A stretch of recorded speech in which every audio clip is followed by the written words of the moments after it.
Shalom Aleichem, Rabbi Isai. We're at the week of Bamidbar, and we just started the fourth Sefer Torah, Chumash of the Sefer Torah. This is Bamidbar, and it's called, technically it's called Sefer HaPekudim, the book of numbers, of counting, because it starts out counting the Bnei Yisrael. Half of the Sefer is all about, most of it is all about counting the Bnei Yisrael. So we're into the book of Pekudim.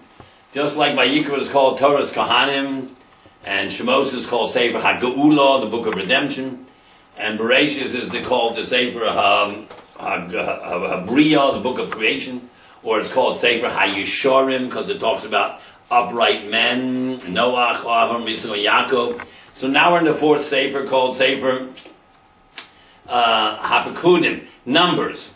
Let's take a look at if you don't know numbers, numerology, most of the Torah escapes you. It's all in colors and spelling of words and numbers. You know, let's take a look at this parsha. Yedaber Hashem Moshe Bamidbar Sinai. Well, of course, what do you think they were? They weren't in Chicago. Bamidbar, we're going to talk about that. It seems unnecessary. Yedaber Hashem Moshe Bamidbar Sinai Ba'ohel Moed, in the tent of meeting. Bechel Chodesh Hasheni, in the first day of the second month, Iyar, number 1. Shon Hasheni is the second year, because they spent a year around Har Sinai. Now they're ready to go there. It's just there. It's Canaan, and they'll be there in a few days. They thought. Bechel Chodesh Hasheni, the first day of the first day of the second month, and the second year. It says, Me'eretz Yisrael Lema, Su'u, pick up. As Rosh B'nai Yisrael, called Adas B'nai Yisrael. Count the Jewish people. So, why did you say mono, count? No, when you're counted into our group, you are elevated to an elite type of humanity, a blue blood nation, a pedigreed nation. You are elevated. You're a member of Klal Yisrael. This, pick up. As Rosh, I call it Adas B'nai Yisrael, Meshvchosam, and their families, according to their Shvatim, base of Osam.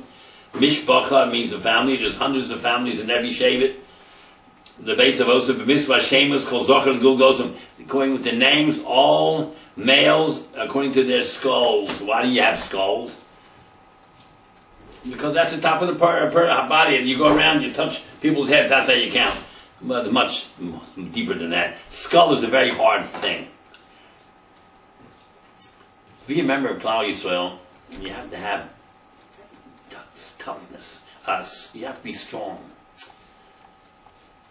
The skull, the cranium, is the house for the brain. It's all thinking, logic. And why should you be Jewish if it doesn't make sense? Blind faith is not for us. It's for the Gentiles. Has to work out logical. That's why in the Gemara you sit and learn for years and years and years. You look in the Gemara and you look at your Chavrusa more than 80% of the time, because you're discussing the concept. It doesn't make sense. I won't understand it. It has to be logical. It has to make sense. It's the only thing in the world that makes sense. Yes, science, some that makes sense too. But science doesn't get you to Olam Haba. The only thing that tells you about your heritage, where you came from, and your destiny, where you're going to. What's life all about? So now they're in the Midbar. So Chachamim tell us, they're in the Midbar, yes, so. It says, if you want to be Zoche, fortunate to be a Torah scholar, you have to make yourself like a Midbar, Hefker. Nothing grows there. Nothing. If you want to be Zoche for Ruchnius, you got to clean yourself out of Gashmias, of hedonism. Yeah, you need a little Gashmias to live. But if you're sold out for Gashmias, for materialistic pleasures, you're bankrupt for Ruchnius. So last week said we ended with the word, Hey la mitzvos, these are the mitzvos. And mitzvos, if you write it out, Mem, Sadi, Vav, Sov, Bemiloi, is 613. Talmud Chacham is also 613. Bamidbar, Midbar is 248. You have 248 organs. If you don't involve your 248 organs into pleasure seeking and hedonism, you'll be a Talmid Chacham. You'll be able to resort to the 613 mitzvahs. But you have to make your body, your life, like a midbar. You need some minimum pleasures, but if you want to be, you're sold out to Gash, means you're bankrupt for Rukniyas. You don't become a Torah scholar unless you give up your whole life for Torah. That means you can be a doctor and a lawyer and go to work. That's also a Torah life. You living and putting into practice what it says in the Torah. Not only sitting learning 18 hours a day. We say every morning, Lasok with your Mitzvah. We don't say little mode. Lasok, you get involved in the Torah lifestyle. Every business, every transaction, whatever you do in law and medicine, it follows the guidelines laid down in the Torah. That's called living a Torah lifestyle. That's our Torah Yid. He follows the halacha. Now, I'm going to tell you something. So we learned about mitzvahs last week, last word, 613. Talmid Chacham, Moshe Rabbeinu is also 613.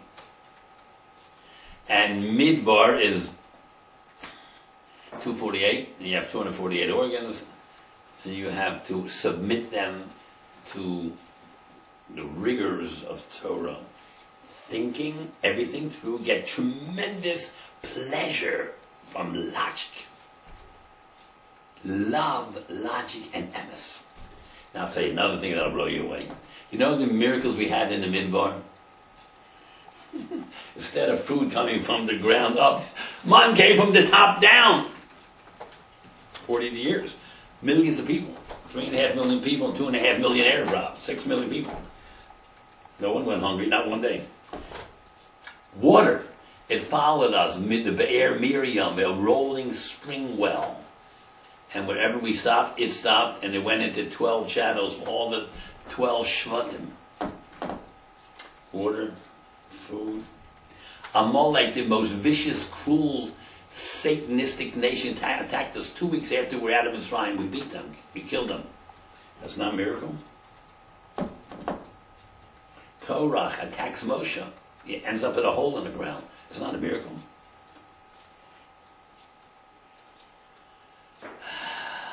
On and on and on and on and on. They wanted to get rid of Moshe many times. Nitnu Rosh, let's get a new leader. They go back to Mitzrayim, get rid of Moshe. They never got rid of him. He overcame it every time.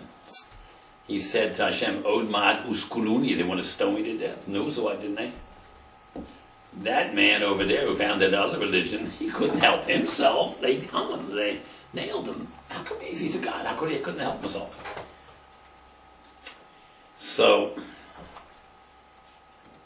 Midbar, listen to this. Midbar, the letters under Mem, called Osios Tachios, the bottom letters. Mem is Nun.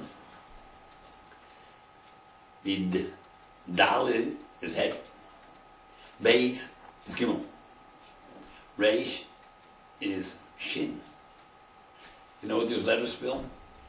The Nisan we had in the Midbar will be greater in the future because those letters that I just read you after Midbar, Mem, Dal, Beis, is Neis Gadol Hoya Sham.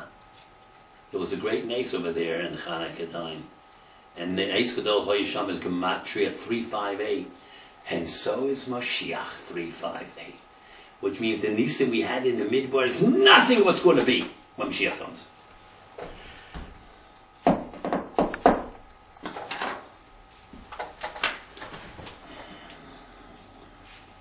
And so, let's go to the numbers. Hashem tells Moshe, take one man for every tribe and start counting the Bnei Yisrael. And these are the names, he gives the names of the princesses. And then Shani. Here's the numbers, how many people in every Shani. It came out to 600 total, 603,550. 603,550 males between 20 and 60. What about this 70? 80, 90, 100, 110, 120, 130. What about 19-year-olds, 18-year-olds, 16-year-olds, 15-year-olds, 5-year-olds? They're even too. What about every man had at least one wife? Maybe two. Everyone had one child, maybe 10. You know, 600,000 is 0.6 million. Let's take 0.6 for the men between 20 and 60. That's 40 years. 60 to 100, plenty of people lived over 100. That's another 0.6. And 100 to 140, another 0.6. And each one had at least one wife, another 0.6. At least one child, another 0.6. What about between the 0 and 20, which is only half of 40? 0.3. You add it up, you get at least 3.5 million Jews. 600,000 were males between 26. They're the main machers. And 603,550. I don't want to go to 603,550. You add it up. It's tremendous concepts here. So, it says Moshe was equal to all of them. Moshe was equal to all of them. Sheish, Meos, Ella, Shin, Mem, Aleph, 341. Moshe's 345. Add up the 341 plus the 3 words, Sheish, Meos, Ella, you have 344. Moshe's 345. You always can be off one in Gematrias. It was equal to all of them. But there are really 3.5 million people, so why don't you say 3.5 million people? I answer no, because Sheish, Meos, Ella, Shin, Mem, Aleph comes out to Moshe's name. It means he was equal to all 3.5 million people. Then it says like this: Ish, a man to every mata, means 2 men. One, the nasi of the tribe, and then someone to help him. Count all the Jews. So, you, b'nei Ruvain, so we start with Ruvain, there's a Bechar. So you spell the word Bechar, Beis Chav Reish. Whenever it talks about Ruvain, the Bechar, it spells it with missing a vav, just Beis Chav Reish. Because it should be with Beis Chav Rav Reish. When it talks about a Bechar, some Bechar, firstborn is always Beis Chav Vav Reish. When it talks about Ruvain, Beis Chav Reish, you know why? Because you can spell Bechar without a vav. It sounds the same. It's the only word in Hebrew language that every letter of the word is exactly double the letter in front of it. Beis Chav Reish is double. Beis Aleph is double, right? 1, 2. Chav is then double Yud. Reish is double Kuf. You know what it tells you? A firstborn Jewish boy gets double when the father dies. It's called Pidyon. It's called Pi Shenayim, built into the word. You have 5 men, boys in the family. You divide them into the state into 6 parts. You have 6 men divided into 7. You got 2 brothers divided into 3. The older one gets double. The girls get nothing because the brother is supposed to support all the sisters until they get married. Then the husband supports them, and then the boys are supposed to support the wife, the mother. Char, Yisrael told those of them, okay, Legul Galosam, according to their skulls. So Ruvain, it says the Gul Galosam. Shimon, it says the Gul Galosam. Only those 2 that says the Gul Galosam. You know why? Ruvain and Shimon had problems. From Ruvain came big Rishoyim, Dosan and Aviram. And Shimon came a big Rasha, Zimri, who did that immoral thing in front of Moshe with that woman, Kozbi Basur. The Gul Galosam has 3 lamets. Ruvain lost 3 things, and Shimon lost 3 things. Ruvain, Yaakov way back took away from him Malchus, Kahuna, and Pishnayim. Malchus, he didn't get it. That was the 3rd son, Yehuda. Kahuna, that was the 3rd. Yehuda's the 4th son. Yeah, the Malchus goes to the 4th son. Kahuna goes to the 3rd son, Levi. And Pishanayim goes to the 11th son, Yosef. Double portion. Got Eretz Yisrael was divided in 2 parts, Ephraim and Menashe. That's part of Yosef. He's a triple loser. But he was the first Baal Tshuva in the world. He did Tshuva all his life for messing up the beds of his father. He was the first Baal Tshuva. So I asked the question once. Chaim, the first Baal Tshuva, he said to Hashem, "Go to Avonim in the soul. My sin is too much, and I can bury." And then bear, because he killed his brother Chaim, in heaven. And he says, yes, he was a Baal Tshuva, but he didn't stay a Baal Tshuva. Reuben stayed a Baal Tshuva the rest of his life. That's a real Baal Tshuva. And Shimon, he lost it, because from Shimon came Zimri ben Salu. He did a very bad thing in front of Moshe Rabbeinu. You'll get to that in a few weeks. Took that woman, Kozbi Basur, who was Eglon Melech, Moab's daughter. She said to his daughter, if you get the leader to do znus, you got them all. So Shimon took her. And because he did that in front of Moshe Rabbeinu, he was assassinated by Pinchas, the grandson of Aaron. Pinchas ben Elazar ben Aaron, assassinated him in public. And Pinchas was fearless, one man, a young boy. And there was 57,000 people in Shimon. He figured he's going to be dead meat in 2 minutes. He didn't care. He lived 150 years.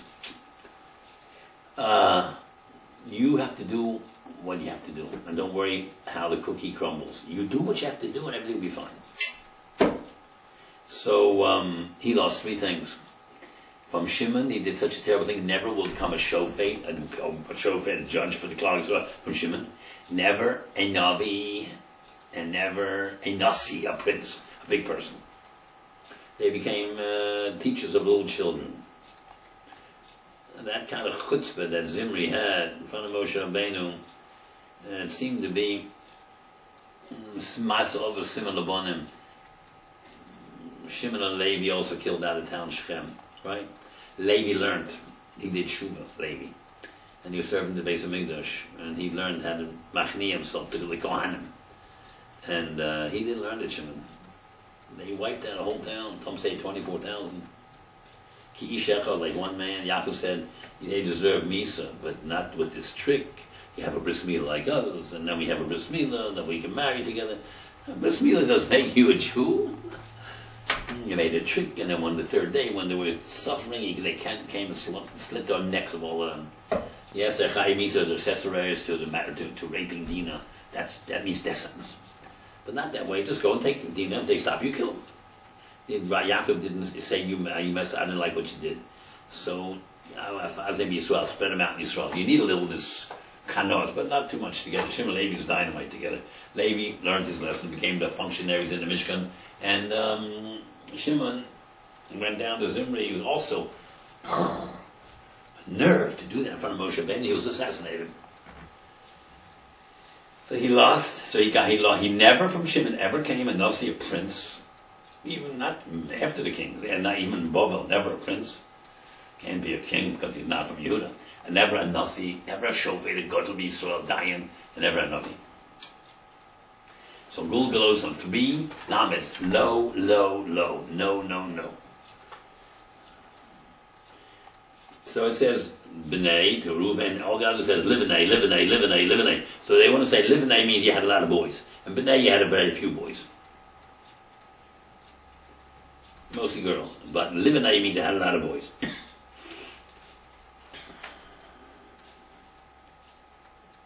Now it says something very interesting here.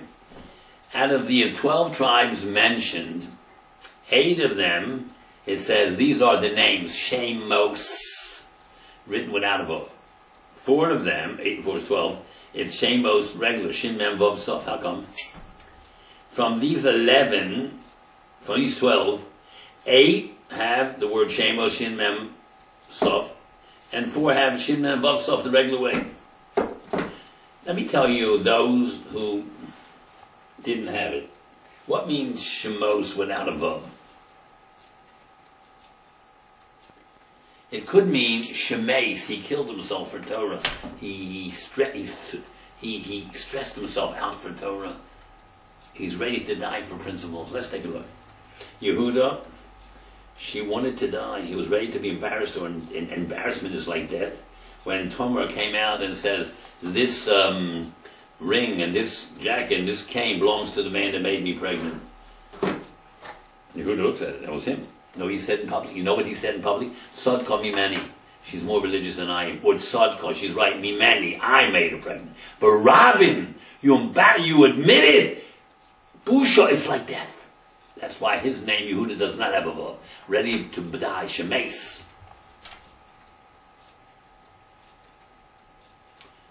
Number 2, Yisachar.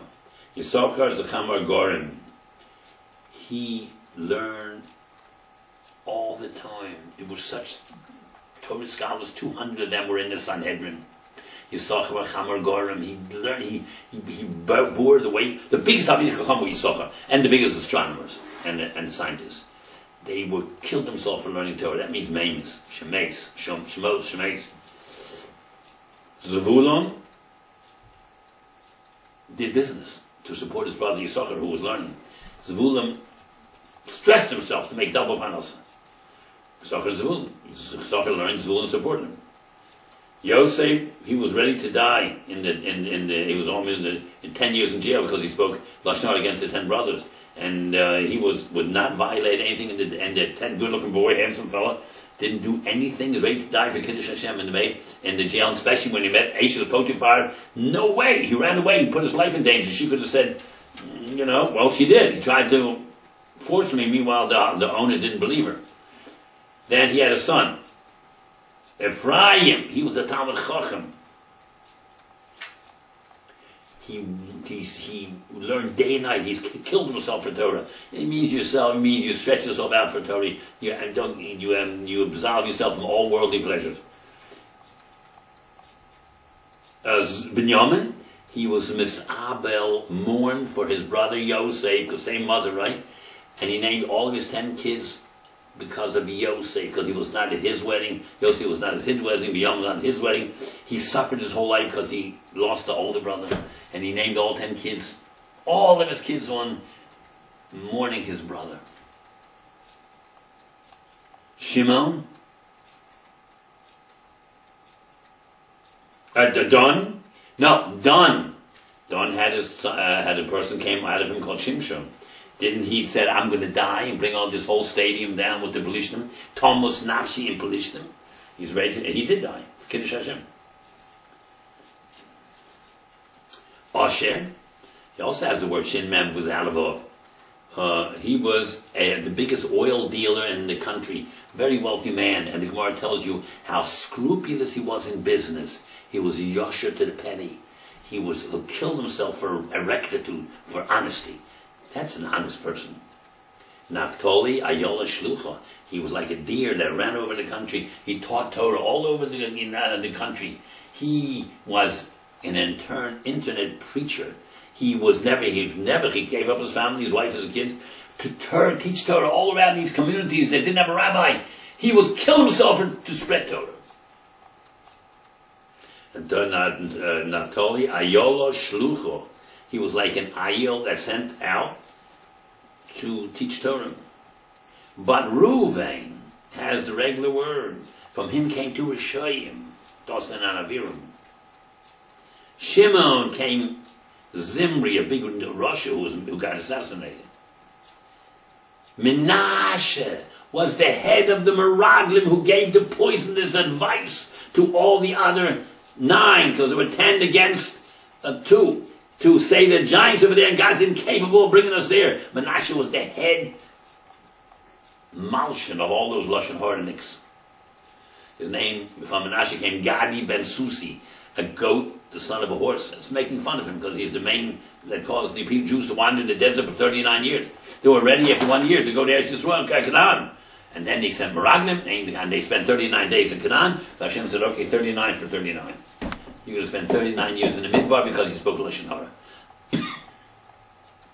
The main Malshan was Gadi ben Susi. Gadi ben Susi, I'd even make fun of his name. And he was the main God. And who's the other one that has the word Shin Mem Vov Sov? Good. I don't know anything about good. I don't know. There must be a reason. I don't know what it is. Maybe somebody knows. Please give me a call. 845-826-4789. Must have been also something not worthy. All right. And one more thought on the Seder of Bamidbar, and then we'll close. It says, Hazar Hakar of Yumas 3 times. A stranger who comes close to the Mishkan, who's not supposed to be here, will die. Why 3 times? 1 time it's for a non-Levi who comes and even moves into the close proximity of the Mishkan where the Levi were, because all the other Jews were spread out 9 mil, 12 mil, which is about 8 miles around. East, 3 camps east, and 3 camps. Reuben, Yehud, Yisachar, Zvulun was east up in front.